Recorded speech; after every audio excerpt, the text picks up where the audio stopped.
pelo convite honroso da Casa Jesus de Nazaré. E vamos ver o que é que os nossos amigos aí dos outros planos de existência nos reservaram para essa tarde.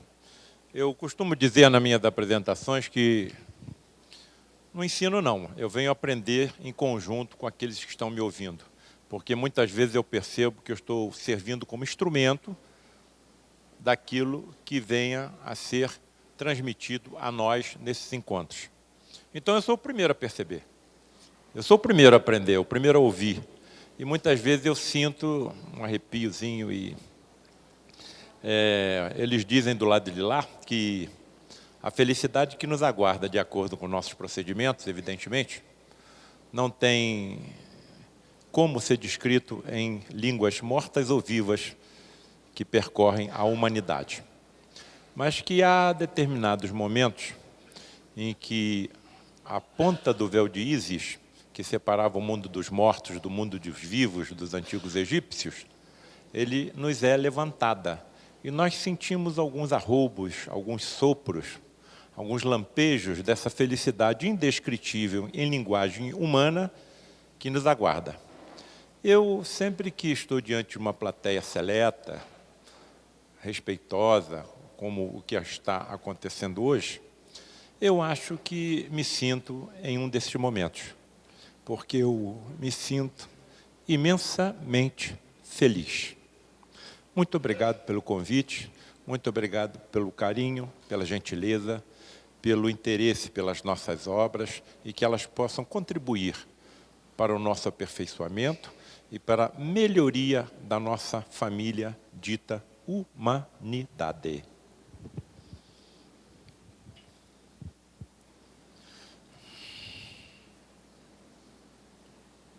Nada. Blaise Pascal, físico, matemático, filósofo e teólogo. Muitas vezes eu deixo aparecer a imagem, eu não sei bem o que eu vou falar a respeito daquela imagem, mas eles vão saindo, vão saindo, vão saindo, vão saindo, como provavelmente acontecerá hoje. Por que existe algo ao invés de nada? Quando a gente observa essa história do tal fenômeno vida, uma coisa muito curiosa que é transmitida pelos nossos cientistas é a quantidade de ocorrências casuais que levam ao aparecimento da vida. É muito difícil a ciência se aproximar de alguma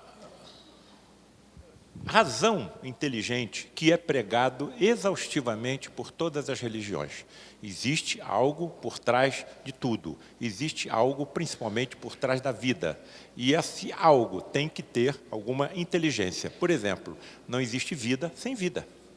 Não existe vida sem vida. Então, se existe vida, essa vida veio programada de alguma forma. É tamanha as perfeições, as exatidões que vão se conjugando para que ocorra o fenômeno vida, que a gente tem que acreditar que existem inteligências que fogem completamente à nossa imaginação por trás de todos esses fenômenos. Eu já expliquei aqui mais pela manhã o que são as complexidades irredutíveis e que simplesmente exemplificam essas casualidades, entre aspas, afirmadas pela ciência. Então, quer dizer, existência de aminoácidos ao acaso, purinas, pirimidinas, ARN, ADN, monossacarídeos, ácidos graxos, código genético, tudo isso é obra do acaso? Onde houver vida no universo, tem que haver uma molécula chamada ADN. Curiosamente, a ciência dita que para que tenhamos um corpo completo igual ao nosso, basta que de 2,5% a 10%, dizem divergências ainda científicas, do nosso ADN sendo aproveitado. Se eu só preciso de 2,5% do ADN para constituir um corpo igual ao meu, para que os outros 97,5%? Para que os outros 97,5%? O que a ciência me diz? O que os geneticistas me dizem? Olha, a evolução da espécie humana ainda não terminou. E à medida que nós formos evoluindo como espécie humana, trechos mais prolongados do nosso ADN serão aproveitados e o homem e a mulher do futuro apresentarão corpos físicos mais perfeitos do que os nossos. Por exemplo, em relação à imunidade. Nós seremos mais resistentes a uma série de doenças que hoje nos acometem, como as doenças alérgicas, infecto-contagiosas, as doenças parasitárias, o próprio câncer. Quando eu falo nós, o que nitidamente eu estou transmitindo àqueles que me ouvem? Porque os corpos do futuro serão ocupados provavelmente por nós também, porque a reencarnação é uma verdade absoluta. Não tem mais como nós recuarmos diante dessa verdade. Então, se nós vamos habitar corpos mais perfeitos do que nós temos hoje, os corpos dos passados, até dos pré-humanos, podem ter sido também habitados pelos nossos espíritos em evolução. A nossa evolução não cessou, a nossa evolução não cessará. Nós continuaremos nos aperfeiçoando cada vez mais. E cada vez que nós nos tornarmos mais inteligentes, mais preparados, nós mais felizes nos sentiremos, porque poderemos colaborar melhor com Deus no equilíbrio dos seus universos. Houve, em 2016, a liberação pela CIA de uma série de documentos que achavam-se trancafiados, secretos, a respeito do projeto Apollo americano. Parte desses documentos que foram liberados pela CIA em 2016 falavam sobre extraterrestres ou alienígenas. E, curiosamente, o que a CIA afirma nesses documentos é o seguinte, que esses seres que aqui vêm não habitam um planeta do nosso universo. Olhem o que a CIA diz. Habitam um planeta que se interpenetra fluidicamente pela Terra e se materializam no nosso meio e depois retornam para o seu meio ambiente, inclusive com as suas naves. Tem alguma coisa a ver isso com o espiritismo? Será que, mais uma vez, a ciência está se aproximando das verdades que já foram reveladas por Allan Kardec em meados do século XIX? Aqui está uma dessas experiências, a experiência de Stanley Miller, 1952. Ele, utilizando equipamentos não muito sofisticados para a época atual, mas um pouco sofisticados para a sua época antiga, conseguiu fazer com que a atmosfera antiga da Terra proporcionasse um aparecimento natural de aminoácidos. Mas nunca se conseguiu que esses aminoácidos, descobertos de forma aleatória, entre aspas, por Stanley Miller, viessem a constituir alguma coisa que fosse chamada de alguma molécula viva. Mas ele levantou algum ponto de véu. Então, não adianta só nós termos aminoácidos. Nós temos 20 aminoácidos compondo os nossos corpos. Por que não é 19? Por que não é 21? Por que é exatamente de 20? Então, essas congruências, essas exatidões vão cada vez despertando, vamos dizer assim, uma curiosidade científica. Eu, hoje, tenho duas visões dentro do meu estudo científico. A minha vista esquerda está na ciência material que eu preciso para ser médico, para ser cirurgião. Mas eu tenho uma visão à direita, que é a ciência espiritualista. E eu, cada vez que eu estudo as duas, e não consigo mais me desligar das duas no estudo simultâneo, vejo como elas se interpenetram. Olha só o acaso da vida. Os biólogos foram levados a calcular que a probabilidade de 1 bilhar de enzimas diferentes se aproximem de um modo ordenado até formar uma célula viva, ao longo de uma evolução de muitos bilhões de anos, é na ordem de 1 para 10 elevado a 1000, o que equivale a dizer que essa chance é nula. Então, todas essas moléculas que foram se reunidas aleatoriamente, segundo a ciência, para constituir um ser vivo, não podem ter se agrupado de forma aleatória, sem que haja uma inteligência por trás dessa situação toda. Então, isso para mim é uma coisa já bastante definida.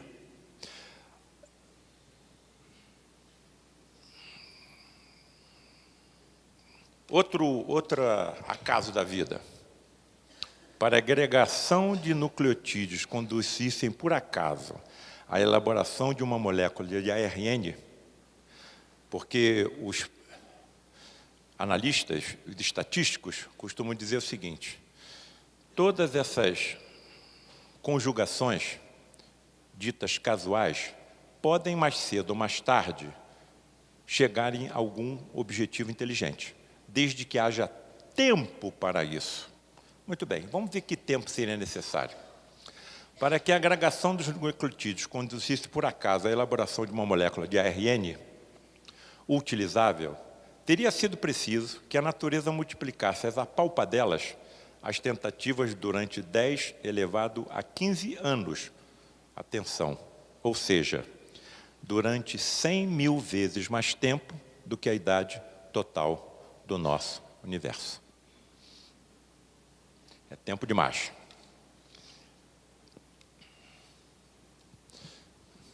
O que é que os nossos amigos estão dizendo de lá? Olha, quando o espermatozoide do seu pai se une com o da sua mãe, equipes de geneticistas, de biólogos, de médicos, de cientistas, já elaboraram aquela encarnação. Estudaram exaustivamente a genética do pai e da mãe e traçaram um planejamento de grande exatidão para aquele espírito reencarnante. E aí, uma dúvida que, quando eu converso isso com estudante de medicina, eu não levo o assunto ao estudante de medicina. Eles é que, sabendo dos meus livros, começam a me perguntar: professor, então quer dizer que na hora que o meu pai e minha mãe estavam tendo uma relação sexual, havia um grupo de espíritos dentro do quarto olhando tudo? Não. Quando o espermatozoide é lançado, ele não chega em alguns minutos até o óvulo. Ele pode demorar horas e, às vezes, dias, mas ele chega. As informações que nos chegam do lado de lá é que correntes de proteção à união amorosa e sagrada se formam, e aquele momento é o momento sagrado. Mais uma vez, eu me sinto extremamente preocupado com os meus colegas que se dedicam a esses assassinos, esses assassinatos de espíritos que estão reencarnando. Quase isso se tornou legal na Argentina. Quase, passou perto. E o Papa é argentino. Então vejam a dificuldade que está ocorrendo em que as religiões melhorem a humanidade como um todo. Porque nós queremos questionamentos, nós queremos respostas, adiante de tudo que nós estamos vendo acontecer. Quem somos nós? De onde viemos? Para onde estamos indo? Por que tanto sofrimento? Por que tanta discordância? Há um escritor, que faleceu em 2017, Ian Stevenson, que escreveu um livro chamado, parece, 30 casos sugestivos de reencarnação. E o trabalho dele foi sequenciado pelos seus assistentes. E um desses assistentes veio fazer uma conferência no Rio de Janeiro, alguns anos atrás. E eu, então, me aproximei dele depois da conferência e indaguei: colega, então a ciência está acreditando na reencarnação? Sim. Vocês acreditam que a reencarnação, então, é um processo até cientificamente comprovado? Sim. Então, o que é palestino pode nascer judeu, e o que é judeu pode nascer palestino? Sim. E o que falta, então, para que a ciência salve a humanidade? Os poderes constituídos ainda não nos permitem. Essa foi a resposta dele. Então, tudo que está acontecendo de tragédia no mundo é fruto da ignorância. O hino da Inglaterra: Deus salve o rei, Deus salve a rainha. Nenhuma sessão do Senado americano ocorre sem que Deus seja saudado. Lema da França: liberdade, igualdade e fraternidade. São 3 dos maiores fabricantes de arma do planeta. Houve uma apresentação lá no Lar de Frei Luís há pouco tempo. Nádia do Couto Vale, locutora da Rádio Rio de Janeiro, a Rádio Espírita, e ela abordou esse assunto. E ela disse o seguinte: para que haja escoamento de toda a produção de armamentos do mundo, haveria necessidade de 5 guerras simultâneas. 5 guerras simultâneas. Então, esse é o planeta que nós vivemos. Outra pergunta que me fazem constantemente: esse planejamento inteligente, esse governo espiritual, esse Deus, ele que autoriza os tsunamis, os terremotos, as enchentes e tudo mais? Qual é a resposta dos nossos amigos do lado de lá? Olha, existem 2 atmosferas em torno do planeta Terra. e interpenetrando pelo planeta também. Uma atmosfera física, que todos nós conhecemos, ventos, marés, nuvens, chuva, mas existe uma segunda atmosfera, dita psicosfera. É a soma dos pensamentos de todos os habitantes daquele planeta. E essas duas atmosferas, física e psíquica, se interpenetram e podem influenciar uma sobre as outras. E aí nós indagamos. Qual será a atmosfera psíquica de um planeta onde mais de 100 milhões de abortos criminosos são praticados por ano? Qual deverá ser a atmosfera psíquica de um planeta onde 2 dos maiores comércios são o de armas e de drogas? Qual deverá ser a atmosfera psíquica de um planeta onde 30% de tudo que é arrecadado nos impostos é utilizado pela corrupção? Qual deve ser a atmosfera psíquica de um planeta que em todo local, sempre haverá um lugar para onde você se volte, em que esteja exercendo alguma guerra? Só a última ceifou 600 milhões de vidas, sem falar na orfandade e nas mutações, ou nas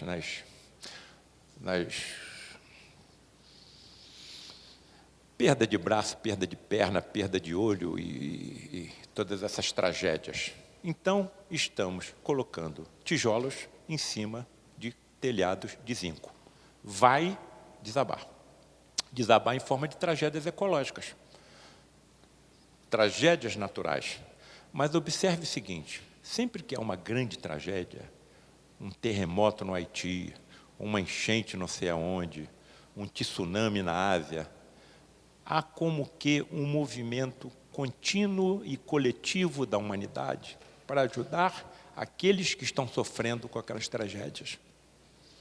Então, há uma compensação a cada tragédia dessa que ocorre, de onde deduz-se que nós estamos partindo realmente para uma mudança de um planeta de provas e expiações para um planeta de regeneração.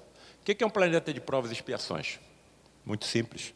Se nós fôssemos habitar um hospital, que companheiros teríamos ao nosso lado? Enfermos. Se nós fôssemos habitar uma penitenciária, que companhia teríamos ao nosso lado? Criminosos. A Terra é um imenso presídio e um imenso hospital. É um planeta de provas e de expiações, em vias de regeneração, de subida. E o que é um planeta de regeneração? Estamos caminhando exaustivos através do deserto. Encontramos um oásis com uma estalagem. E ali nós recuperamos as nossas forças para dar seguimento à nossa caminhada infinita. Isso é um planeta de regeneração. Bem, então nós temos que aguardar. Vamos e voltamos. Então, por enquanto, esse é o nosso lar. Livro dos Espíritos. Em que momento a alma se une ao corpo? Resposta. A união começa na concepção, mas não se completa senão no momento do nascimento. Desde o momento da concepção, o espírito designado para tomar determinado corpo a ele se liga por um laço fluídico que se vai encurtando cada vez mais até o instante em que a criança vem à luz. O grito que então se escapa de seus lábios anuncia que a criança entrou para o número dos vivos e dos servos de Deus. Esclarece, mas nós percebemos que existe algo vago nessa resposta. Nós não temos informações através dos detalhes. Algumas vezes que eu tive a ocasião de conversar com os nossos amigos lá do lado de Frei Luís, do outro lado, eu indago, por exemplo, Frederic, o João Pedro é o líder, João Pedro é o líder dos médicos de Frei Luís, ele tem uma escola de ectoplasmia do lado de lá. Quando eu desencarnar, eu vou ficar de joelhos na porta da escola dele pedindo uma vaga. Por que esses procedimentos que nós vemos vocês realizarem, nós não conseguimos realizar? Muito simples. Vocês não têm inteligência. Não têm merecimento. Então, os espíritos podem, até à medida que nós fomos evoluindo, eles vão nos dando respostas mais exatas, que possam abranger mais o conhecimento. Como é que eu vou entender que a união começa na concepção, mas não se completa senão no momento do nascimento? O que está acontecendo desde a concepção até o nascimento? Há uma agregação paulatina das moléculas do corpo espiritual com o nosso corpo físico, ou do perispírito com o nosso corpo físico, eles dizem também que à medida que o espírito vai se acoplando ao seu tecido fetal, a consciência do espírito também vem diminuindo até que ele fica inconsciente no ventre materno. Mas, para mim, ainda é pouco. Então, eu vou precisar ser mais inteligente para compreender melhor o que é que eles estão querendo nos dizer.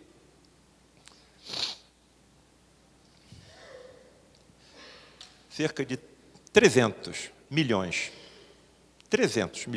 de espermatozoides são lançados na vagina no momento do orgasmo.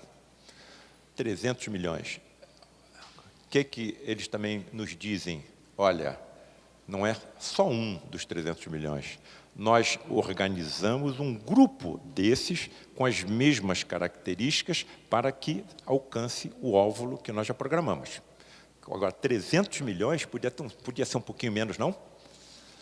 Uma das condições para que nós compareçamos às reuniões de materializações é não realizarmos relações sexuais nas 72 horas que antecedem a reunião de materialização. Por quê? Porque quando nós entramos na satisfação do orgasmo, grande quantidade do nosso ectoplasma é expelido no momento do orgasmo. Se eu faço uma relação sexual na véspera de uma reunião de materialização e compareço a essa reunião de materialização, eu não sou um doador, eu posso ser um receptor do ectoplasma. 70% do ectoplasma vem do médium de efeito físico. Os outros 30% da assistência que acompanha o médium e da natureza em redor do santuário. O santuário de Frei Luís de Materializações, ele fica incrustado no meio de uma floresta no bairro de Jacarepaguá, no Rio de Janeiro.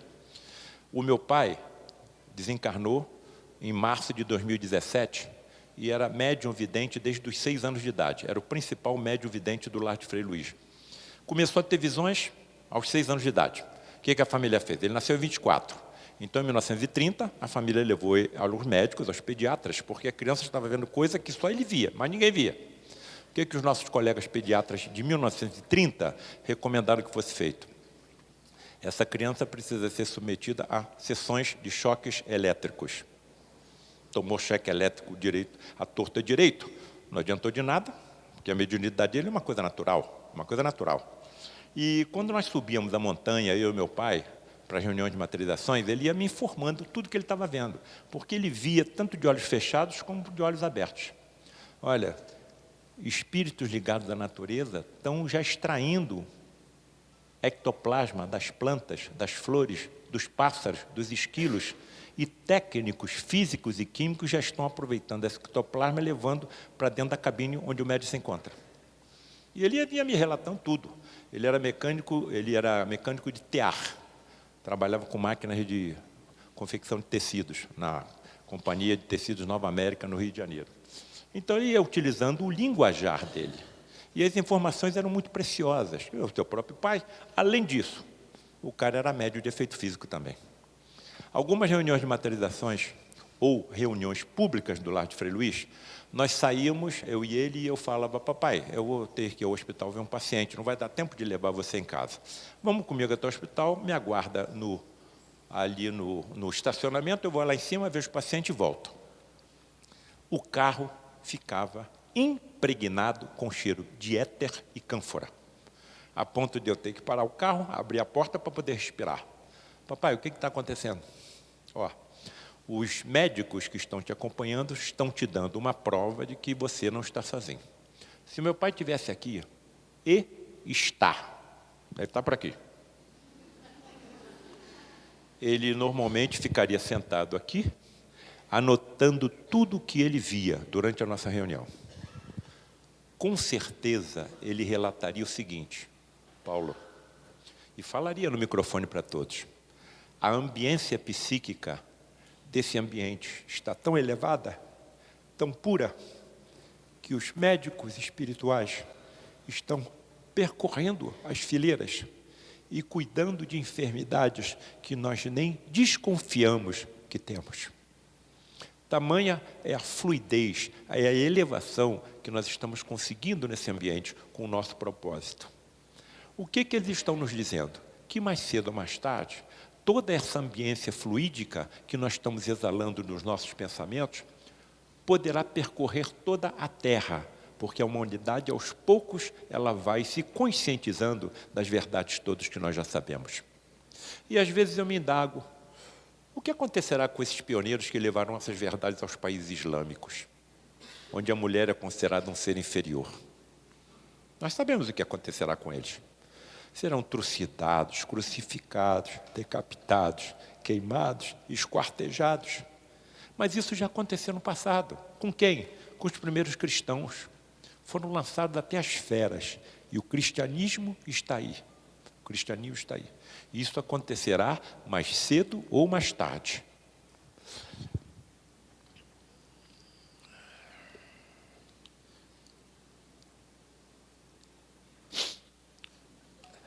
Olha o tal acaso.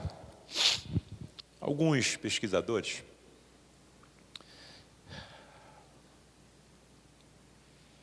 pegaram o espermatozoide e estudaram o mecanismo que fazia com que as suas caudas se movimentassem. E perceberam que esse mecanismo, casual, segundo a ciência, corresponde a um tremendo motor. A um tremendo motor.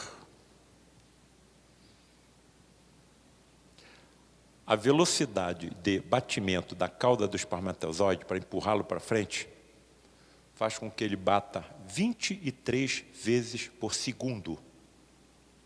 23 vezes por segundo. Quer dizer, como é possível um motor desse ser montado casualmente? Ponto a ponto, base a base. Outra coisa que chama bastante atenção e que perturba os geneticistas e os cientistas e os biólogos de um modo geral.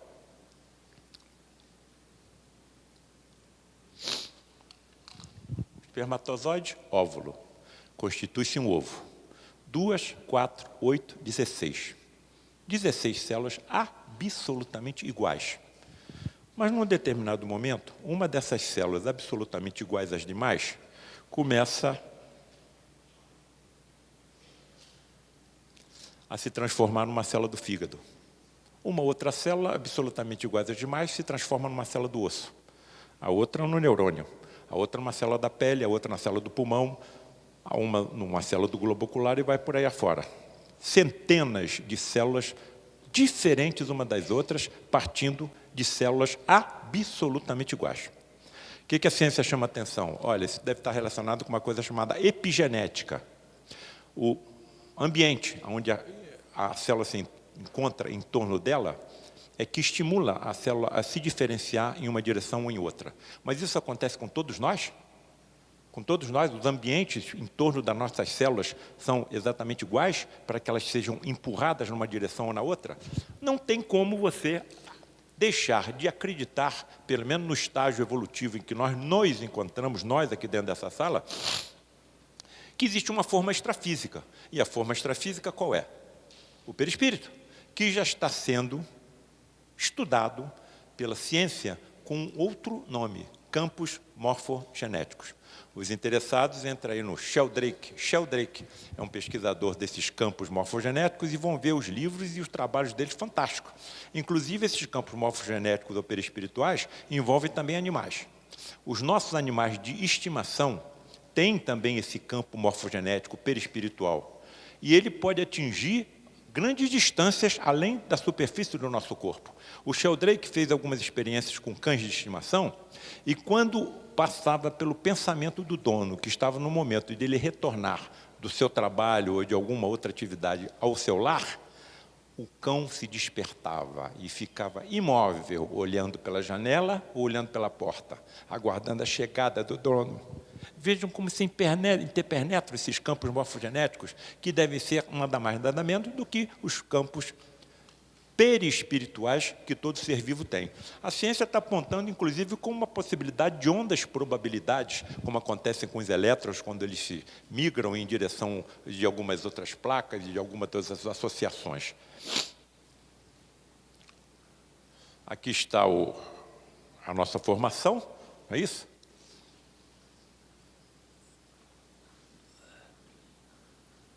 E, evidentemente, tem uma forma por trás disso tudo. Eu disse aqui pela manhã que essa forma que Jesus devia utilizar na recomposição dos corpos dos enfermos que dele se aproximavam e eram por ele curados. Evidentemente, vai ter que ter energia nessa história. Tanto que a hemorroísa tocou tão simplesmente nas vestes dele, e ele se levantou perante a multidão, ou se voltou, porque ele estava caminhando. Quem me tocou? Senhor, como vamos saber quem te tocou? Estamos rodeados por uma multidão, alguém me tocou, porque eu senti uma virtude se desprender de mim. Uma virtude ou uma energia? Uma virtude ou uma energia? Quem é esse homem que até o vento e o mar lhe obedecem? Quem é esse homem que até o vento e o mar lhe obedecem? E olha as palavras dele. Aqueles que acreditarem em mim farão as mesmas obras que eu faço e outras maiores ainda. O que um médico não fará quando ele dominar todas as energias que Jesus dominava? Essa médium que eu citei também de manhã, que está citada no meu livro A Medicina Mediúnica do Futuro, além de ela ver os corpos dos nossos pacientes por transparência, ela penetrava no corpo dos pacientes vendo os órgãos por dentro. E alguns mecanismos eram disparados pelos seus mentores que a acompanhavam, e de repente a visão dela começava a se tornar microscópica. Ela via a célula, ela penetra na célula.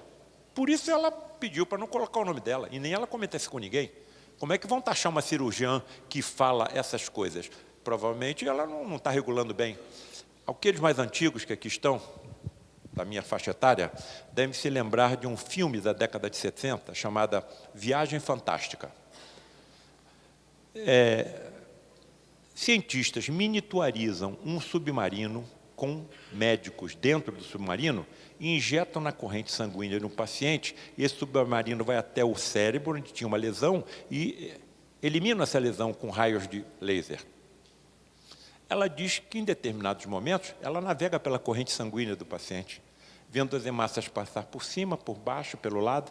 O que um hematologista não falar no futuro com esses dois mediúnicos? Um patologista com visão microscópica e ultramicroscópica. Há pouco tempo eu parei uma paciente, os colegas médicos aqui vão entender a minha situação. Ela tinha um tumor maligno na mama. A mama era grande e o tumor pequeno. Eu tirei a fatia da mama onde estava o tumor. O patologista na sala, bota no microscópio, olha, a lesão foi completamente removida, porque os bordos da fatia estão longe da lesão. Termina a cirurgia, depois explico à família e à paciente que foi possível a conservação da mama e dou alta na doente. Passam-se 10 dias, a paciente está no teu consultório e você está tirando os pontos. O celular toca. Dr. Paulo César é o patologista que lhe acompanhou naquela cirurgia 10 dias atrás. Ocorreu um engano. Uma das bordas da fatia está comprometida pelo tumor. Eu tenho que informar a paciente e a família que ela tem que ser reoperada. E se eu tivesse a visão microscópica? Isso não teria acontecido. Isso é o que os nossos amigos estão dizendo, que serão os dotes mediúnicos do médico do futuro.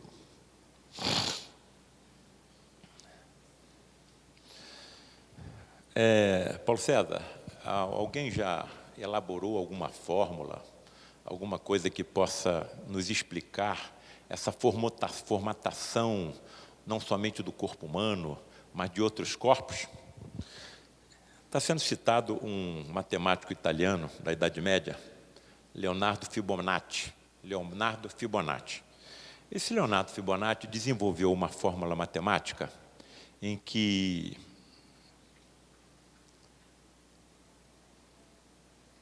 rezem por mim aí, por favor. Em que a soma de dois números é o número seguinte: 1 e 1, 2. 1 e 2, 3. 2 e 3, 5. 3 e 5, 8. E vai por aí afora. E à medida que esses números eram somados, ia se constituindo uma estrutura com essa formatação. Cientistas começaram a estudar essa fórmula e comparar com algumas estruturas biológicas para ver se essa fórmula se encaixava.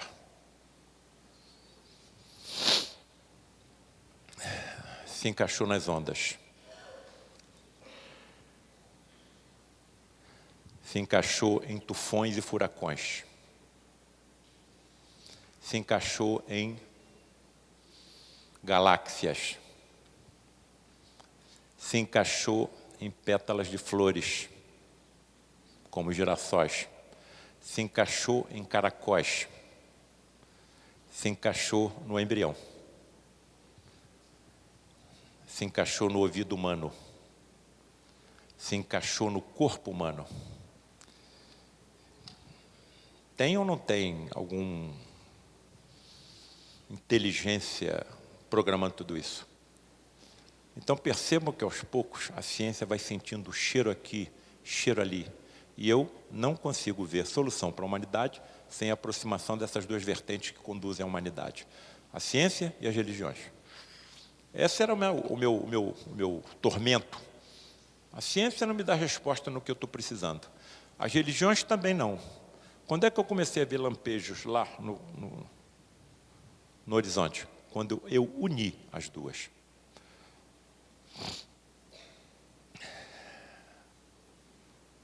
Aqui está o que nós somos. Fisicamente, eu tenho 100 trilhões de células, 8 octilhões de átomos, 10 elevado a 28. A quantidade de energia em meu corpo humano é inacreditável. Os próprios físicos, alguns físicos, camarada, eu não sei, físicos amigos meus, eu não sei como é que o nosso corpo humano não explode. Explodindo, ele vai destruir toda a nossa cidade. Bem, muitos dos nossos átomos, eles são substituídos permanentemente por outros átomos. De onde vêm esses outros átomos que estão agora substituindo os nossos? Das explosões das estrelas lá no espaço longínquo. Quer dizer, é uma quantidade de informações precisas que você fica atordoado. Então, qual é a minha conduta no momento? Paciência, calma, você está evoluindo, você vai e volta, cada vez mais preparado, não existe acaso, a vida não é obra ao acaso, existe um planejamento, você está adquirindo méritos para alcançar uma felicidade indescritível. Então, cada vez que você se tornar mais preparado, mais inteligente, maiores missões serão colocadas à sua frente. E você, caso as conclua, se sentirá cada vez mais feliz. Calma, paciência. E é isso que eu transmito a todos aqueles que me avisam, que me ouvem. Chega na evolução, mais uma vez nós somos torturados pela tal casualidade. Todos os seres vivos descendem de um último ancestral. Todas as espécies evoluem e os indivíduos componentes de uma mesma espécie diferem entre si. Na luta pela existência, os mais bem adaptados ao meio deixam o maior número de descendentes, o que caracteriza uma seleção natural. Tudo deve estar acontecendo. O que eu acho é que nada acontece aleatoriamente. Então, no tempo do Darwin, não se conhecia genes nem cromossomas. Isso veio com o nosso amigo Mendel. Porém, o trabalho do Mendel só foi reconhecido 100 anos depois da sua morte. Os que me derem a honra de ler A Medicina Mediúnica do Futuro, leram um capítulo em que eu mostro as casualidades, entre aspas, que aconteceram com Fleming e com Mendel. Inacreditável. Esse Mendel. Bom, eu estou aqui na tranquilidade de um convento. Eu vou tentar estudar, eu que estou tomando conta do jardim, o que acontece com esses caracteres da ervilha. Então, ele não sabia que existia cromossoma, nem sabia que existia ervilha, não sabia que existia gene. Não sabia que era cromossoma, nem sabia gene. Então ele pega 7 caracteres da ervilha para estudar. Se esses caracteres que ele pegasse estivessem no mesmo cromossoma, todo o trabalho dele iria por água abaixo. Então ele escolhe o primeiro dos caracteres, entre milhares. O primeiro caractere está no cromossoma 1. Bom, consegui encontrar uma fórmula. Parece que tem alguma fórmula na transmissão dos caracteres de pai para filho nos vegetais. Vamos escolher um outro caractere. Entre milhares de caracteres, ele escolhe um, que estava no cromossoma 2. Os resultados foram iguais ao do primeiro caractere. Bom, deixa eu agora dar uma olhada no terceiro caractere. Ele pega entre milhares o terceiro caractere. Se esse terceiro tivesse no cromossoma 1 ou 2, todo o trabalho dele ia por água abaixo, mas estava no cromossoma 3. Bom, está tudo dando certo. Vamos ver um quarto caractere. O quarto estava no cromossoma 4. Se tivesse no 1, 2 e 3, todo o trabalho dele ia por água abaixo.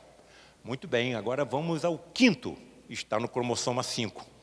Se tivesse no 1, 2, 3 ou 4, todo o trabalho dele estava perdido. E ele vai ao sexto, que está no cromossoma 6. Vai ter sorte assim na loteria. Eu me lembro de um professor de biologia, o professor Xavier, que falou assim para mim, olha, a sorte do Mendel foi de alguém que acertasse 7 vezes seguida na loteria. Porque os caracteres que ele escolhia estavam em cromossomas diferentes. Mas não parou por aí. Vou pegar um caractere 7. Estava no cromossoma 6. Por que então o trabalho dele não foi perdido? Porque o caractere 6 e 7 estavam no mesmo cromossoma, porém, todavia, contudo e entretanto, em extremidades opostas, no mesmo cromossoma. Então, não interferiam um contra o outro. Ele parou por ali. Quando o trabalho dele veio à tona 100 anos depois, ele foi traçado de charlatão. Não é possível alguém ter tanta sorte, mas ele teve. E não foi sorte. Isso é o que acontece em toda a história da humanidade. São espíritos evoluídos que vêm preparados para, num determinado momento, sofrerem uma influência mediúnica e que levam a uma grande descoberta. Foi a mesma coisa, por exemplo, como a tabela periódica dos elementos. Dmitry Mendeleev, no final do século XIX, se descobria um elemento por dia. E os químicos no mundo inteiro desesperados porque não conseguiam colocar aqueles elementos dentro de uma tabela. Um grupo de elementos se conjugava com outro, mas não se conjugava com o terceiro. Outro grupo de elementos não se conjugava com nenhum, são os gases nobres. O que o Dmitry Mendeleev decide fazer? Resolver o problema. Se tranca dentro do laboratório na sua residência, com aquela parafernália toda, durante 3 dias e 3 noites. E não chega a lugar nenhum. Cansado de tanto trabalhar, 3 dias e 3 noites, ele simplesmente desmaia e adormece. Quando ele está dormindo, a tabela periódica dos elementos aparece inteira em sonho à frente dele. Ele desperta e bota no papel. A tabela periódica dos elementos de Mendeleev prevê qualquer elemento que venha a ser descoberto no universo. Aí você vai para a neurociência. A neurociência diz que é impossível você aprender alguma coisa dormindo, porque os nossos neurônios entram numa atividade basal de recuperação da energia que nós gastamos quando estamos num momento de vigília. Enquanto estamos nesse momento, ninguém pode aprender nada. Se não pode aprender nada, o que foi que aprendeu? Dê uma olhada no meu livro Reflexões Espiritualistas e Científicas no Médium, de um médico, num capítulozinho chamado O Galinha Tonta. Vocês não vão acreditar no que vocês verão. Bem, então, essa evolução, segundo os nossos cientistas, ela é obra do acaso? E aí cai nas minhas mãos, eu estava passando pela sala da minha casa, aí vi um documentário. Passei, olhei para a televisão, fui embora. No dia seguinte eu passo pela sala, a televisão está ligada. Eu vejo o mesmo documentário, mais da metade, andei, fui embora. No terceiro dia eu passo, o mesmo documentário estava passando na televisão. Aí eu parei, deixa eu ver se com mais calma. E aí eu tomei conhecimento do trabalho dessa cientista francesa, Anne d'Ambricourt-Malassé. Anne d'Ambricourt-Malassé, paleontóloga, diretora do Museu de História Natural de Paris, e ela decidiu fazer um trabalho estudando o osso maxilar, a evolução do nosso osso maxilar através das eras. É o único osso que se movimenta no crânio. Para ela fazer esse estudo, ela tinha que pegar o crânio dos fósseis e virar de cabeça para baixo. Quando ela virou de cabeça para baixo, ela percebeu alterações em outro osso, que ela não estava pensando em estudar. O osso esfenoide. O osso esfenoide é o mais complexo osso do nosso esqueleto e o primeiro que se forma na vida embrionária. Tem a forma de borboleta e sobre ele se assenta o nosso cérebro. O que essa pesquisadora percebeu?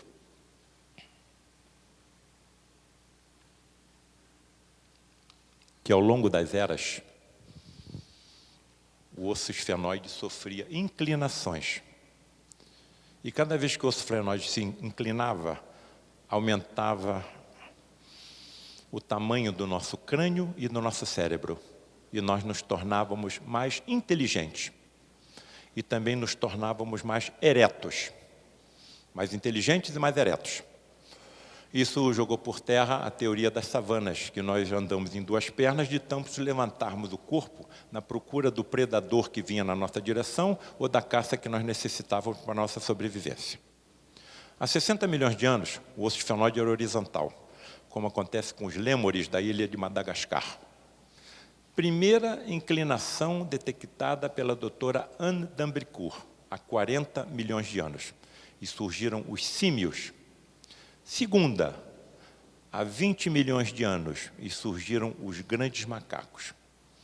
Terceira, há 6 milhões de anos, e surgiu um gênero chamado Australopiteco, que deu origem ao gênero Homo. 2 milhões de anos, a quarta inclinação, e surgiu o gênero Homo. E há 160 mil anos, a quinta, e surgimos nós.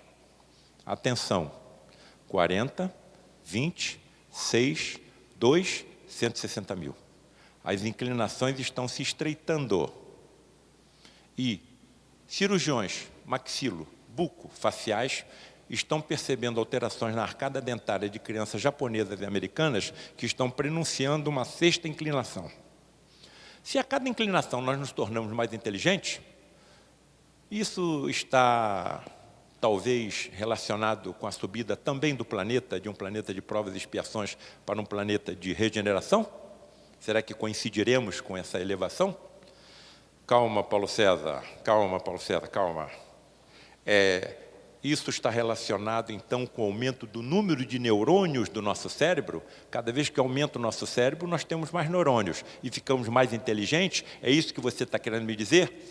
Porque se é isso que você está querendo me dizer, e a ciência está dizendo que só sabe o que acontece em 4% do universo, qual vai ser o tamanho do meu cérebro quando eu souber o que acontece em 20% do universo? Em 30, 40. Se eu vou ter a cabeça desse tamanho, como é que eu vou passar pela vagina da minha mãe quando eu for nascer? Que conjunto de músculos eu terei nos meus ombros para sustentar uma cabeça desse tamanho nos meus ombros? Qual será o conjunto de músculos do meu pescoço? E o nosso cérebro é uma usina elétrica. Naturalmente, se eu tiver um número muito grande de neurônios, a temperatura do meu corpo naturalmente se elevará e poderá trazer alterações em outras estruturas. Não é a quantidade de neurônios que aumentará a nossa inteligência. O que os nossos amigos estão dizendo que será a qualidade do neurônio é que será diferente. E as conexões sinápticas entre um e entre outros serão diferentes, aumentando a nossa inteligência. E aí nós seremos mais capazes de compreender. Existem quatro grandes vertentes de espíritos altamente evoluídos chegando até nós, hein? 4. Isso foi transmitido o médium Divaldo Pereira Franco pela Joana de Ângeles. Primeira vertente, espíritos altamente evoluídos no ramo da engenharia e trarão invenções que beneficiarão toda a humanidade e não somente um pugilo dos mais ricos. Segundo, espíritos altamente evoluídos no ramo da arte. Nós já sabemos que entramos no Google, então vamos crianças de 2, 3, 4 anos executando sinfonias no piano, com mãozinha pequenininha. Todo mundo sabe disso. Terceiro, espíritos altamente evoluídos no ramo da justiça. Talvez isso já esteja acontecendo no nosso país. Quarto, o ramo mais importante que eu considero, espíritos altamente evoluídos na mediunidade. Países da antiga cortina de ferro fizeram um levantamento para se ter uma ideia do percentual de humanos médiuns. 7%. Antigos países da cortina de ferro, ou seja, países materialistas. E quando nós não formos 7%, formos 20%, 30%, 40%, 50%, os cientistas terão médios dentro da sua casa, serão obrigados a estudar essa energia mediúnica. Não tem como fugir disso. Então, esse me parece que é o ramo mais importante. Então, estamos no caminho evolutivo. E essas inclinações, me parece que estão acompanhando o que o Espiritismo está traçando como futuro da humanidade. Terminou minha vida, vou me separar do meu corpo.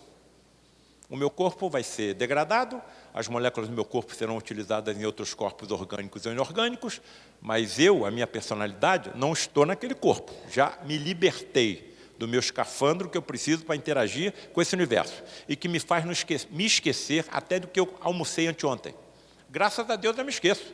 Se eu me lembrasse do que eu fiz na Inquisição, como é que eu ia poder ser cirurgião? O remorso ia me dar trégua? Então, esse esquecimento é fundamental, é uma dádiva de Deus. Graças a esse esquecimento, nós podemos nos aproximar de grandes inimigos do passado, hein? Como companheiro, como companheira, como irmão, como filhos, como colegas de trabalho. Isso é uma dádiva divina. E aí nós podemos aparar as arestas. E quando passamos para o lado de lá e nos lembramos do que aconteceu, nós estamos mais evoluídos, estamos mais calmos, estamos mais perdoativos. Isso é muito importante. Sem perdão, você não consegue evoluir.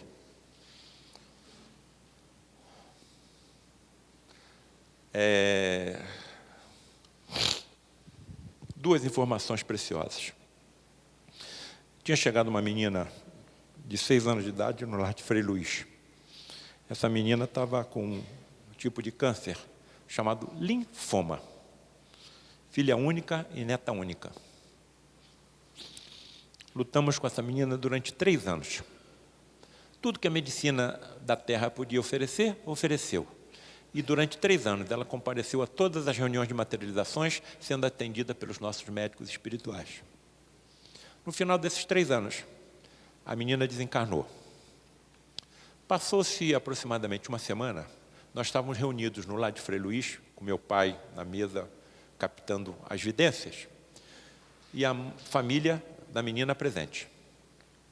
E ela mandou uma mensagem através do meu pai, relatando coisas que só a família conhecia. E ela termina a mensagem dizendo o seguinte: papai e mamãe, vovô e vovó, não chorem por mim, porque vocês não me perderam. Pelo contrário, vocês me ganharam para sempre. Não se ouvia um ruído dentro daquela sala. Todo mundo estático. E, evidentemente, a família em prantos. Vejam que experiência. Outra experiência que eu queria deixar para todos que aqui estão. Todos nós, em algum momento, passaremos por algum distúrbio de saúde. Ou passaremos nós, ou passará algum ente querido. Ouçam o que aconteceu comigo. Eu tinha operado uma paciente com câncer de mama, tinha 1 ano. E, de repente, essa paciente desenvolveu metástase para todo o esqueleto. Todos os ossos dessa paciente estavam com metástase. Não tinha mais nada que a ciência médica podia fazer, e eu levei ela a uma reunião de materializações. Ela ficou deitada no leito, comigo, sentado à sua cabeceira. O paciente está deitado aqui, eu estou na cabeceira da leite. E sai da cabine, materializado, o João Pedro. Se aproxima da paciente e começa a fazer jorrar sobre a paciente a luminescência do seu próprio corpo e de aparelhos de alta energia que eles traziam materializados com eles, estão descritos no livro A Face Oculta da Medicina. Colocaram um desses aparelhos na minha mão. Eu descrevo o que eu vi nos livros. E fez jorrar aquela luminescência sobre o corpo da paciente. Em determinado momento, João Pedro começou a conversar com uma outra entidade que não estava materializada, mas nós ouvíamos a voz. A entidade materializa somente a laringe. Se a laringe não estiver bem solidificada, nós não vemos a laringe ou materializada, mas ouvimos a voz da entidade pelo chamado fenômeno da voz direta. Em inglês fluente, e o médium mal fala português. Naquele momento inesquecível da minha vida, eu estava vendo 4 dos mais fantásticos fenômenos descritos pela ciência da mediunidade. Eu estava vendo a materialização de um espírito, eu estava vendo a bioluminescência, que é a produção de luz por um ser vivo, eu estava vendo o fenômeno da voz direta e estava vendo o fenômeno da xenoglossia, como a entidade fala idiomas desconhecidos pelo médium. O inglês era tão rápido que eu não estava conseguindo acompanhar nada. Mas uma palavra, as 2 entidades repetiam insistentemente. Wonderful, wonderful, wonderful, wonderful. Eu estou sentado aqui na cabeceira, estou comigo pensando, o que pode haver de tão maravilhoso com uma paciente com câncer de mama com metástase para todos os ossos? Não me dirigi à entidade, nunca me dirigi à entidade, nunca falei com a entidade. O problema era controlar a minha curiosidade científica quando a entidade se dirigia a mim. Mas a primeira oportunidade que eu tive, eu indaguei ao Frederic. Frederic, o que havia de tão maravilhoso com aquela paciente tão grave? Resposta para todos nós que aqui estamos. A forma como ela estava aceitando a prova da sua doença. Ela não estava blasfemando contra Deus. Ela não estava acusando os médicos. E tudo que a medicina de vocês tem a oferecer, ela estava aceitando resignadamente, e aquilo estava trazendo um grande benefício para o seu espírito. Que sirva de lição para todos nós.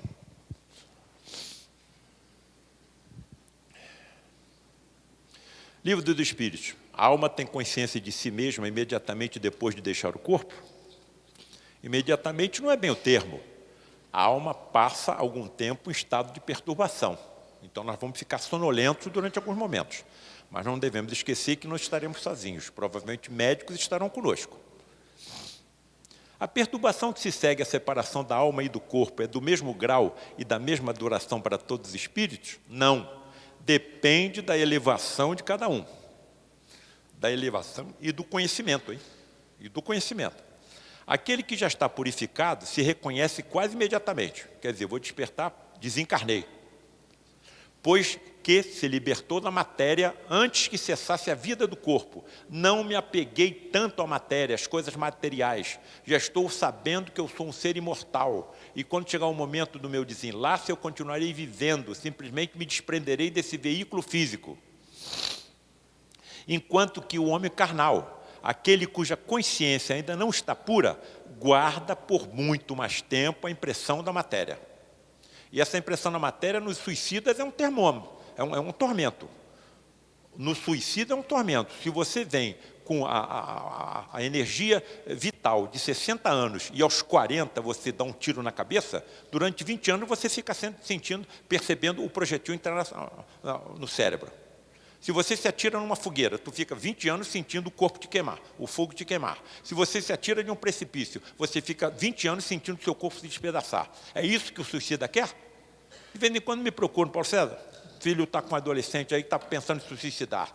Você pode ajudar? Posso. Traz ele aqui no Frei Luiz. Aí levo numa sala chamada Meimei, uma educadora que foi aqui de Minas. O nome da sala, Sala Meimei. E ali atendemos as crianças especiais. Crianças e adultos especiais ficam sentados numa mesa, cantam, voluntários tocando violão, tocando piano. É um ambiente fantástico. Aí eu levo o adolescente que está pensando em se suicidar naquela sala. E ele fica extasiado com tanta bondade, com tanta caridade, com tanta alegria. E aí eu pergunto, você sabe que essas crianças aí estão assim? Não. Você quer saber o que elas fizeram na vida passada? Sim, se suicidaram. Se suicidaram. Aí ele toma aquele choque, depois eu encaminho ele para uma sala onde pessoas treinadas a conversar com essas pessoas que estão pensando em suicidar-se adequadamente. Ô, Paulo César, escuta aqui, a criança especial está no mundo dela. Por que a família tem que sofrer? Dois motivos principais. Primeiro, essa criança pode ter sido parente, filho, irmão, em vidas passadas dessa mesma família. E eles voluntariamente podem ter se oferecido para reencarnar e ajudar a ele karmar o que tem que karmar, com o suicídio que cometeu. Mas tem uma outra razão. Por que esse espírito de encarnação passada se suicidou? Eu estava numa academia de ginástica. Simples, mas tinha tudo, lá no Rio de Janeiro. Aí compraram a casa do lado. Fizeram um prédio de 3 andares, com todo o luxo que você possa imaginar. Envidraçado, ar-condicionado. Sabe quem montaram nesse prédio de 3 andares, ao lado da academia de ginástica simples, mas com tudo, onde eu me exercitava? Uma academia de ginástica. O que aconteceu com aquela onde eu estava? Faliu e o dono tentou se suicidar. Se eu tivesse recursos para comprar uma casa, construir um prédio de 3 andares, eu ia construir uma academia de ginástica ao lado daquela? Se esse suicídio tivesse sido bem sucedido, se essa tentativa fosse bem sucedida, quem seriam os culpados? Aí você volta como pai, como mãe, para ajudar a se restabelecer aquele suicida que você levou ao suicídio. Só o Espiritismo explica uma situação dessa.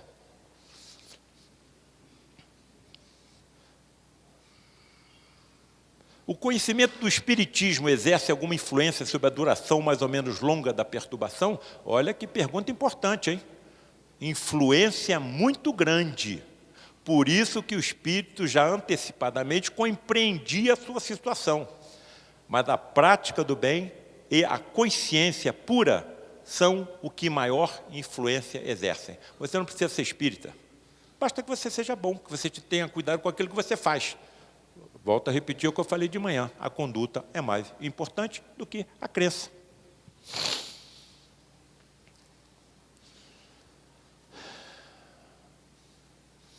Aqui estão as evidências de que nós continuamos vivos.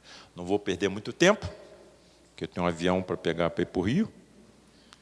Mas temos lá embaixo os fenômenos físicos. Experiências quase morte, terapias de vidas passadas, fenômenos psíquicos, e vai por aí afora, ou mediúnicos, se preferirem. E temos a continuidade. Dá para me ajudar aí? Fui demais. Continuidade, muito bem. Continuo a existir. Vou e volto. Posso reencarnar na Terra, mas, de acordo com a evolução do meu espírito, posso encarnar em outros planetas. Na casa do Pai existem muitas moradas, então existem vida em todo o universo. Vamos ver o que a ciência está dizendo em relação à vida em outros planetas. Tanto a ciência acredita que existe a vida, que já está dividindo essas civilizações que elas sabem que existe em 4 tipos, 1, 2, 3 e 4, escala de Kardashev e Galantai. Paulo César, o que é uma civilização universal do tipo 1? Aquela que sabe utilizar toda a energia do planeta de forma inteligente. No nosso caso, vulcões, ventos, marés, terremotos e vai por aí afora. Nós, então, estamos no nível 0. Paulo César, o que é uma civilização do tipo 2? Aquela que sabe utilizar de forma inteligente toda a energia da estrela mais próxima. No nosso caso, o Sol. Quem está dizendo isso é a ciência, hein? O que quer dizer uma civilização do tipo 3? Aquela que sabe utilizar de forma inteligente toda a energia das estrelas de uma galáxia. No nosso caso, a Via Láctea, 100 bilhões de estrelas. E o que é uma civilização do tipo 4, Paulo César? Aquela que sabe utilizar de forma inteligente toda a energia escura que a nossa ciência não sabe o que é e que permeia todo o universo. Se o pensamento é energia, e os nossos amigos do lado de lá estão dizendo que nós estamos rodeados por formas de pensamentos, quer dizer, aquilo que nós pensamos criam imagens em torno de nós. Essas civilizações do tipo 2, 3, 4, não perceberão isso? Essas civilizações do tipo 2, 3, 4, mesmo do 1, não saberão da existência do Espírito? das energias mediúnicas. Todos esses filmes aí, Guerra entre Mundos, Guerra nas Estrelas, isso tudo é ficção. Quanto mais evoluída for uma civilização, mais próxima dos conhecimentos de Deus ela terá. Então ela vai atacar um outro planeta e vai destruir toda aquela civilização? Isso acontece no cinema. Quanto mais evoluídas essas civilizações, mais bondosas serão. E aí tem uma coisa chamada paradoxo de Fermi, um cientista italiano. Poxa, espera aí, se tem civilizações ultra evoluídas, por que não entra em comunicação conosco? Aí o paradoxo de Fermi. E ainda bloqueia os nossos sinais de rádio, hein? Duas respostas. Primeiro, resposta material. Nos consideram famílias de gorilas. Alguém vai ensinar alguma forma matemática ou de geometria a gorila? Quantas bananas você vai precisar? Isso é o que os cientistas dizem. Mas existe uma resposta espiritualista. Estão aguardando que nós melhoremos moralmente para de nós se aproximarem. O que aconteceria se uma nave de uma civilização ultra evoluída aterrissasse agora na Coreia do Norte, na Rússia, na China, na Síria e vai por aí afora? Então, estão esperando que nós melhoremos, depois vão se aproximar de nós. E a história não para por aí. Civilizações do tipo 2 dominam toda a energia própria do seu planeta e toda a energia de sua estrela mais próxima. No caso da Terra, o Sol. Uma astrônoma amadora, percebeu uma estrela que diminuía a sua luminescência de forma regular. Diminuía a luminescência e aumentava. Diminuía e aumentava. Diminuía e aumentava. E começou a estudar esse negócio. O nome dessa astrônoma era Tabi, o sobrenome dela. Aí deram em homenagem a ela o nome de estrela Tabi. Vamos sentar os astrônomos e vamos saber o que está acontecendo. Olha, deve ser um planeta que está girando em volta dessa estrela, e quando esse planeta passa entre nós e a estrela, a luminescência cai. Pode ser um cometa, pode ser um asteroide, mas, porém, todavia, contudo, entretanto, senão, se fosse um planeta ou algum outro corpo celeste, a diminuição da luminosidade da estrela seria de 2%. Mas a diminuição da luminescência era de 22%. Então, vamos sentar e estudar essa história toda. Conclusão. Deve haver alguma estrutura inteligentemente montada por algumas civilizações desta, girando em torno dessa estrela.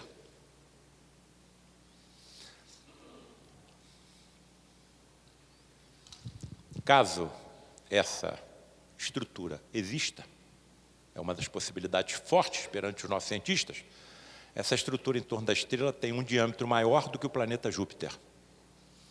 Vejam o que nos aguarda. É para essas civilizações que nós estamos avançando. Essas civilizações não saberão da existência dos outros planos espirituais, não saberão dos processos kármicos.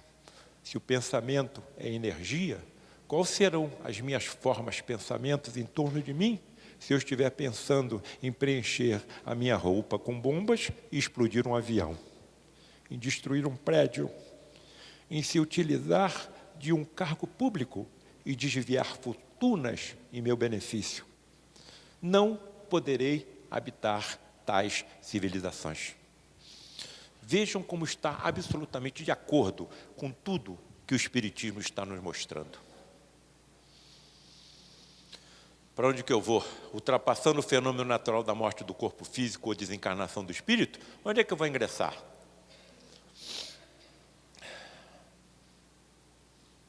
Universos paralelos. Daí o nome do meu livro, que será, se Deus quiser, né? Eu acho que Ele quer, em 2019. Planos espirituais ou universos paralelos. Esse é o nosso futuro.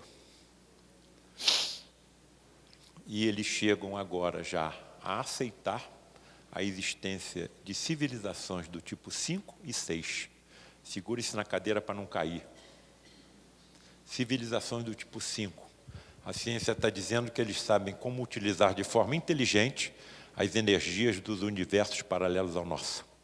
O ectoplasma entra nessa? E ainda chegam ao assinte de admitir a existência de civilizações do tipo 6. Sabe o que é uma civilização do tipo 6? Aquelas que sabem como construir um universo inteiro. O nosso universo tem 13 bilhões e 700 milhões de anos, até o tal Big Bang. Eles estão dizendo que antes desses 13 bilhões e 700 milhões de anos, já existiam civilizações inteligentes e que o nosso universo não pode ser obra do acaso.